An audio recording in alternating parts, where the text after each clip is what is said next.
Welcome to Horror Facts, where we dive deep into history's most disturbing true crime cases.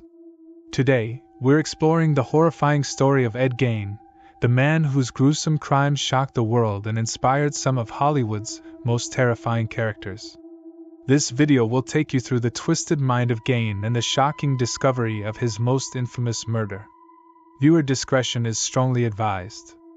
Ed Gein was born on August 27, 1906, in La Crosse, Wisconsin, into a deeply troubled family. His father, George, was an alcoholic, while his mother, Augusta, was a domineering and fanatically religious woman. Augusta instilled in Ed and his older brother, Henry, a deep fear of sin and the belief that all women, except herself, were evil.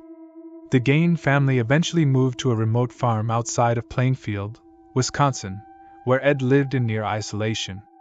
His mother's strict teachings and the family's seclusion left a profound impact on Ed, shaping his distorted views on the world and women. After his father's death in 1940, Ed became increasingly attached to his mother. When Henry died under suspicious circumstances in 1944, and Augusta passed away the following year, Ed was left alone on the farm. The loss of his mother, whom he had revered almost as a deity, marked the beginning of his descent into madness. After Augusta's death, Ed Gein began a bizarre and gruesome transformation. He boarded up the rooms his mother had used, preserving them like a shrine, while the rest of the house fell into squalor.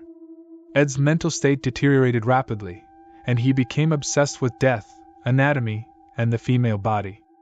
Ed began frequenting local cemeteries under the cover of night, where he would exhume recently buried bodies. He later admitted to being in a daze-like state during these grave robberies, driven by a compulsion to recreate his mother. Gein would take the skin, bones, and organs of his victims to fashion grisly trophies and items of clothing. His collection of body parts included masks made from human skin, a vest crafted from a woman's torso, and even a belt made from nipples.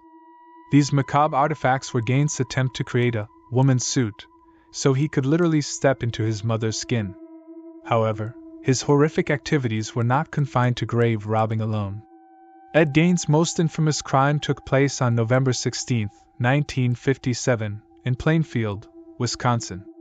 Bernice Wardens, the 58-year-old owner of the local hardware store, went missing. The last receipt in the store's ledger was for a gallon of antifreeze sold to Ed Gein, making him the prime suspect.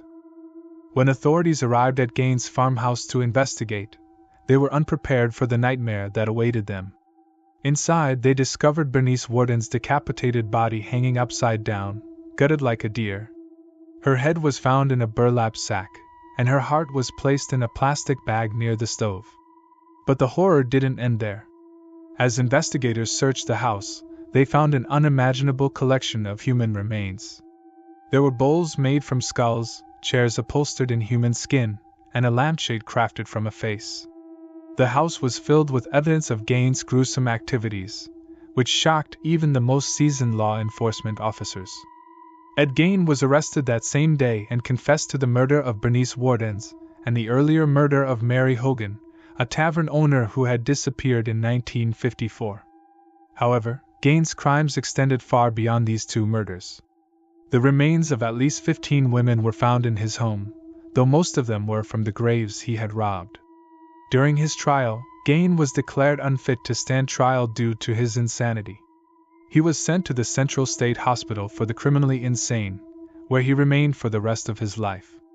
In 1968, he was found competent to stand trial for the murder of Bernice Wardens and was convicted, but due to his mental state, he was returned to the hospital. Gein's twisted legacy has had a lasting impact on popular culture, inspiring some of the most terrifying characters in film and literature. The horrors found in his home influenced the creation of Norman Bates in Psycho, Leatherface in The Texas Chainsaw Massacre, and Buffalo Bill in The Silence of the Lambs. His story has left a dark stain on the history of true crime, serving as a grim reminder of the depths of human depravity. The Gein farmhouse, which became a macabre tourist attraction, was burned to the ground in 1958 under mysterious circumstances. Many in the community saw the fire as a final attempt to erase the horrors that had unfolded there. Ed Gein himself died in 1984 at the Mendota Mental Health Institute in Wisconsin, where he was remembered as a quiet, compliant patient. Even in death, Gein remained a figure of morbid curiosity. His gravestone was repeatedly vandalized before being stolen in 2000. It was eventually recovered and now sits in storage, with Gein's grave left unmarked to deter further damage. The story of Ed Gein is a haunting exploration of the human psyche at its most disturbed. It forces us to confront uncomfortable truths about mental illness, isolation, and the potential for evil within us all. His crimes continue to fascinate and horrify, a testament to the enduring impact of his twisted life on our collective imagination. Thank you for watching this deep dive into the life and crimes of Ed Gein, the Butcher of Plainfield. His story is one of the most disturbing in true crime history, a nightmarish tale that has left an indelible mark on our culture. If you found this video informative, please give it a thumbs up and subscribe for more explorations of history's darkest chapters. Let us know in the comments which true crime cases or historical events you'd like us to cover next. Until next time, stay curious and stay safe.